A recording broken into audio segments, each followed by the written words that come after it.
Itu dia untuk sektor perbankan.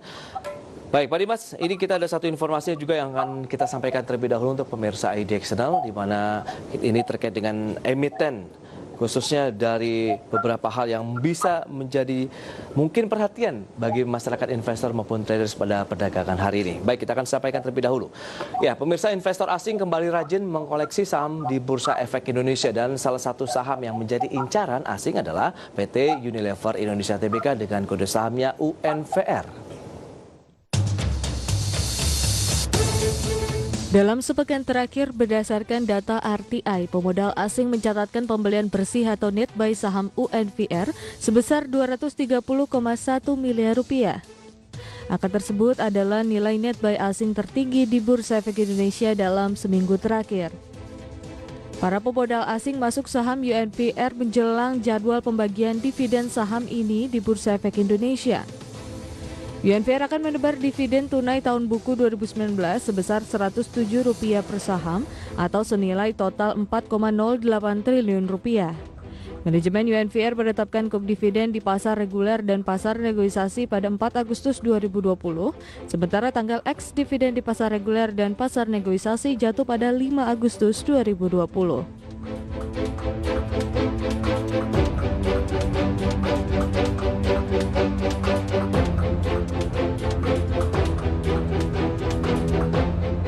Ya, berikutnya kita akan sampaikan infografis dari pergerakan secara fundamental Unilever Indonesia Tbk pada kinerja pada penutupan pekan lalu bergerak positif naik 1,82% di level 8.400. Sementara kinerja dalam satu pekan terakhir juga bergerak positif 4,35%. Adapun net buy di pasar reguler dalam sepanjang sepekan terakhir kita lihat sekitar 230 miliar rupiah. PE rasionya mencapai 44,21 kali dengan market cap mencapai 320,5 triliun rupiah.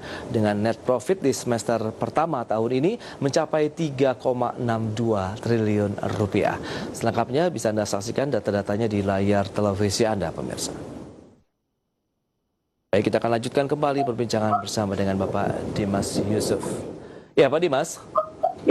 Kita akan membahas terkait dengan Unilever ini. Informasi yang menarik kemarin ramai sekali ditradingkan begitu. Apakah karena adanya rencana begitu aksi korporasi untuk membagikan dividen dari Unilever untuk para investor ya? Oke, saat ini memang Unilever ini ya sebenarnya kalau dilihat terutama untuk medium to long term mungkin masih ada chance untuk naik sedikit karena di level sekarang di 8.400-an, kalau sebelumnya dia sempat trader di level bahkan di 9.000-an ya. Okay. Mungkin secara valuasi terutama bagi investor yang very value driven ya itu sudah sangat mahal, tapi kalau dilihat dari sisi lain Unilever itu bisa dikatakan posisinya sebagai market leader itu masih cukup sulit untuk digoyangkan ya, terutama untuk yang listed. Jadi kalau mau misalnya memang yakin dengan Unilever sebagai market leader di FMCG Indonesia itu, dan kemudian juga dibantu dengan sekarang cukup meningkat ya untuk personal hygiene awareness dari masyarakat di Indonesia. Okay. Mungkin masih cukup menarik, tapi tadi sih kembali kalau untuk investor yang value driven sebenarnya valuasinya sudah cukup mahal.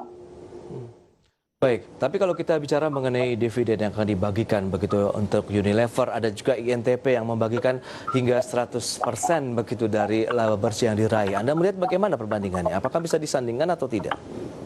Oke, mungkin akan ada sedikit upside ya dari bantuan positif katalis tersebut, karena memang terutama di Indonesia masih cukup banyak kita yang investor yang mencari dividen play seperti yang akan dibagikan di Unilever dan PT ini. Jadi dan kemudian dengan harga saham yang masih cukup corrected seperti sekarang, aset dari dividen tentunya dividen yieldnya itu sedikit meningkat ya dari sebagian saham di Indonesia. Jadi mungkin masih akan bisa memberikan impact positif.